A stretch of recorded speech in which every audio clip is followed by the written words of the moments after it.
ಕುಮಾರಸ್ವಾಮಿ ರಾಜೀನಾಮೆ ಕೊಡಬೇಕು. 100 ಕೋಟಿ ರೂಪಾಯಿ ಹಾಂ, ಜಮೀನನ್ನ ಪ್ರಾಪರ್ಟಿನ ಯಾವುದು ಪ್ರಾಪರ್ಟಿ ಅದು? ಈಗ ನಿನ್ನೆ ದಿನ ಕೃಷ್ಣ ಬೈರೇಗೌಡರ ನೇತೃತ್ವದಲ್ಲಿ 5-6 ಜನ ಮಂತ್ರಿಗಳು ಮಾಡಿದ್ರೆ, ಇವತ್ತು ಬೆಳಗ್ಗೆನೋ ಕೆಲವರೆಲ್ಲ ಚರ್ಚೆ ಮಾಡ್ಕೊಂಡಿದ್ದಾರೆ. ನಾನು ಎಲ್ಲೂ ಕದ್ದು ಹೋಗಲ್ಲ. ನಾನು ಸುಳ್ಳು ಹೇಳ್ಕೊಂಡು ಬೇರೆ ಬೇರೆ ಹೆಸರಿನಿಂದ ನೆರಳು ತಗೊಳ್ಳೋಕ್ಕೂ ಹೋಗಲ್ಲ. ನನ್ನ ವಿಷಯದಲ್ಲಿ ಇವತ್ತು ಬೆಳಗ್ಗೆ ಉಪಮುಖ್ಯಮಂತ್ರಿ ತಮ್ಮನ ಹೇಳಿಕೆ ಕೊಟ್ಟವರಲ್ಲ, ಏನೋ ಸತ್ತರ ಹೆಸರು ತಗೊಂಡಿದ್ದೀವಿ ಅಂತ ಹೇಳಿ. ನನಗೆ ಆ ಪ್ರಾಪರ್ಟಿಗೆ ಸಂಬಂಧ ಓನ್ಲಿ ನನ್ನ ಹೆಂಡತಿಯ ತಾಯಿ ವ್ಯವಹಾರ ಅದು ಅಂತಕ್ಕಂಥ ಒಂದು ಸಂಬಂಧ ಇದೆ. ನಾನಿಲ್ಲ ಅಂತ ಹೇಳಲ್ಲ. ಇವ್ರ ಥರ ನನಗೇನು ಸಂಬಂಧ ಅಂತಲೂ ಹೇಳಲ್ಲ. ಅಲ್ಲೇ ಅವ್ರ ಸಂಬಂಧ ಇದೆ. ಉತ್ತರ ಅವ್ರ ಕೈಲಿ ಕೊಡೋದು ಬೇರೆ ವಿಷಯ. ನಾನು ಡಿನೋಟಿಫಿಕೇಷನ್ ಮಾಡಿರ್ತಕ್ಕಂಥ ನಾನು ಮಾಡಿದ್ದೀನಿ. ನೆನ್ನೆ ಅವರೇ ದಾಖಲಾತಿ ಬಿಡುಗಡೆ ಮಾಡಿದ್ದಾರೆ. ನಾನೇನೋ ಕೃಷ್ಣ ಬೈರೇಗೌಡ ಫಾರಿನ್ನಲ್ಲೆಲ್ಲ ಓದ್ಕೊಂಡು ಭಾಳ ದೊಡ್ಡ ಮೇಧಾವಿ ಅಂತ ತಿಳ್ಕೊಂಡಿದ್ದೆ. ನಾವು ಅದರಲ್ಲೆಲ್ಲೋ ಹರದನಹಳ್ಳಿಲಿ ಸರ್ಕಾರಿ ಶಾಲೆಯಲ್ಲಿ ಓದ್ಕೊಂಬಂದಿರೋ ಕನ್ನಡ ಮೀಡಿಯಮಲ್ಲಿ ಈ ಪಾಠ ಹೇಳ್ಸ್ಕೊಂಬಂದವ ನಾವು. ಕೃಷ್ಣ ಬೈರೇಗೌಡರಂಥ ವ್ಯಕ್ತಿ ನೆನ್ನೆ ದಿನ 4-5 ಜನ ಮಂತ್ರಿಗಳು ಕೂರಿಸ್ಕೊಂಡು ಈ ಹೇಳಿಕೆ ಕೊಡಿಸೋರಲ್ಲ. 2015ರಲ್ಲಿ ಜಯಕುಮಾರ್ ಪಾಟೀಲ್ ಅಂತಕ್ಕಂಥವ್ರ ಮುಖಾಂತರ ಇದೇ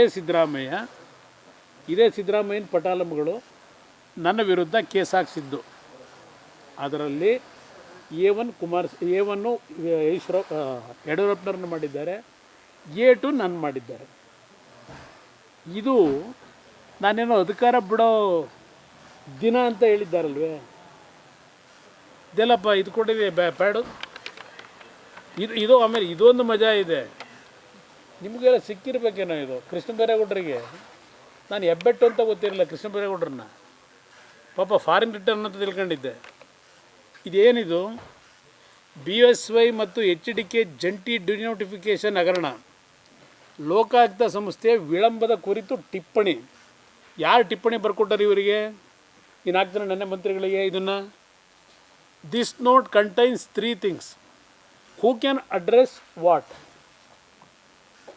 the chronology of the scam, specific issues, question that can be raised. ನಿಮ್ಗಳ ಮುಂದೆ ಇದು ಯಾರು ಬರ್ಕೊಟ್ಟವ್ರು ಇವರಿಗೆ? ಕೃಷ್ಣ ಬೈರೇಗೌಡಂಗೆ ಇದೆಲ್ಲ ಇದೆ. ಇದನ್ನು ಅವರೆಲ್ಲ ಟಿಪ್ಪಣಿ ಇದು ಇಟ್ಕೊಂಡು ನೆನ್ನೆ ಪ್ರೆಸ್ ಮೀಟ್ ಯಾವನೋ ಬರ್ಕೊಟ್ಟವನೇ ಅದು ಇಟ್ಕೊಂಡು ನೆನ್ನೆ ನೀವು ಪ್ರೆಸ್ ಮುಂದೆ ಏನೋ ಭಾಳ ದೊಡ್ಡ ಕುಮಾರಸ್ವಾಮಿದು ಏನೋ ಒಂದು ದೊಡ್ಡ ಪ್ರಕರಣ ಬಿಟ್ಬಿಟ್ಟಿದ್ದೀವಿ ಅಂತ ಹೇಳಿ ತಂದವ್ರೆ. ನಾನು ನೋಡ್ತಾ ಇದ್ದೀನಿ 3 ತಿಂಗಳಿಂದ ಶತಾಯಗತಾಯ ಒದ್ದಾಡ್ತಾವ್ರೆ, ಏನಾದರೂ ಮಾಡಬೇಕು ಅಂತ. 15ರಲ್ಲಿ ಈ ಕೇಸನ್ನು ಹಾಕಿರ್ತಕ್ಕಂಥದ್ದಲ್ವಾ. 15ರಲ್ಲಿ ಲೋಕಾಯುಕ್ತ ಕೇಸ್ ಹಾಕ್ಕೊಂಡ್ರು. 15ರಿಂದ 17ರವರೆಗೆ ಸಿದ್ದರಾಮಯ್ಯನವರೇ ಮುಖ್ಯಮಂತ್ರಿ. ಏನು ಕಡ್ಕೊಂಡು ಕೂತಿದ್ರು? 4 ವರ್ಷ ತನಿಖೆ ಮಾಡಿದೆ, ತನಿಖೆಯೆಲ್ಲ ಆಗಿದೆ.